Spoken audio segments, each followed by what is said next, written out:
তুফান হতে অ্যাটিটিউড লাগে, চোখের দৃষ্টি লাগে, অ্যাকশন স্পিড সব লাগে। গাইস ফাইনালি তুফান মুভি ট্রেলার রিলিজ হলো, যেখানে শাকিব খানের অভিনয় প্লাস লুক তো পুরাই ফাটাফাটি। তো চলুন হালকা করে ট্রেলারটা রিভিউ করে আসি।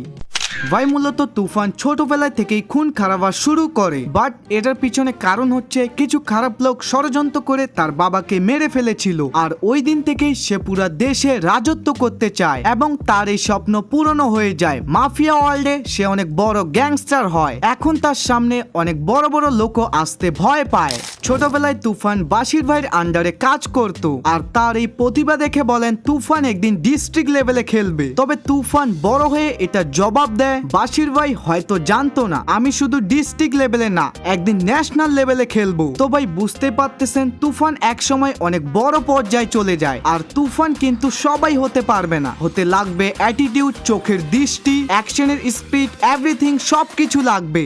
দেন এখানে আমরা শাকিব খানের তিনটা লুক দেখতে পাই। প্রথমত 15 বয়সের একজন, দ্বিতীয় মিডিল এজ, তৃতীয় লম্বা চুল এবং দাড়ি। অলমোস্ট সবাই এই ক্যারেক্টারটাকেই বেশি পছন্দ করতেছে। ট্রেলারটা দেখে আরো একটা জিনিস ক্লিয়ার হয়, এখানে সেম কেজিএফ এর মতনই একজন লোক অন্য মানুষকে তুফানের গল্প বলতেছে, অর্থাৎ হয়তো সিনেমায় যেই সব দেখানো হবে ওগুলো আগেই হয়ে গিয়েছে। তবে প্রেজেন্ট টাইমে কিন্তু তুফান এখনো বেঁচে আছে। সিন চেঞ্জ হলে মিমি চক্রবর্তীকে একটা আইটেম সঙ্গে দেখা যায় এবং ওখানেই তুফান তাকে প্রথমবার দেখেই প্রেমে পড়ে যায়।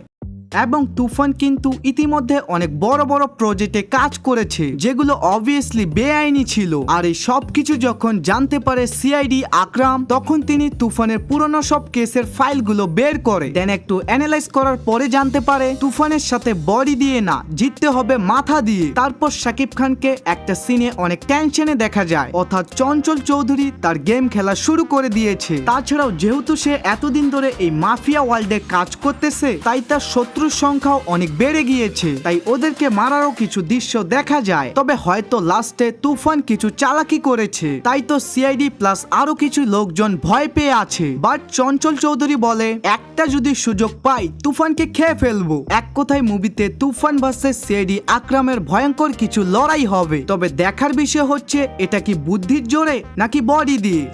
এবং আমার ওভারঅল এই ট্রেলারটা ভালোই লেগেছে। বাকি দেখা যাক মুভিটা রিলিজ হওয়ার পর বক্স অফিসে কি হয়। তাই মনে করে সবাই চ্যানেলটাকে সাবস্ক্রাইব করে রাখুন। Bye bye, love you all guys.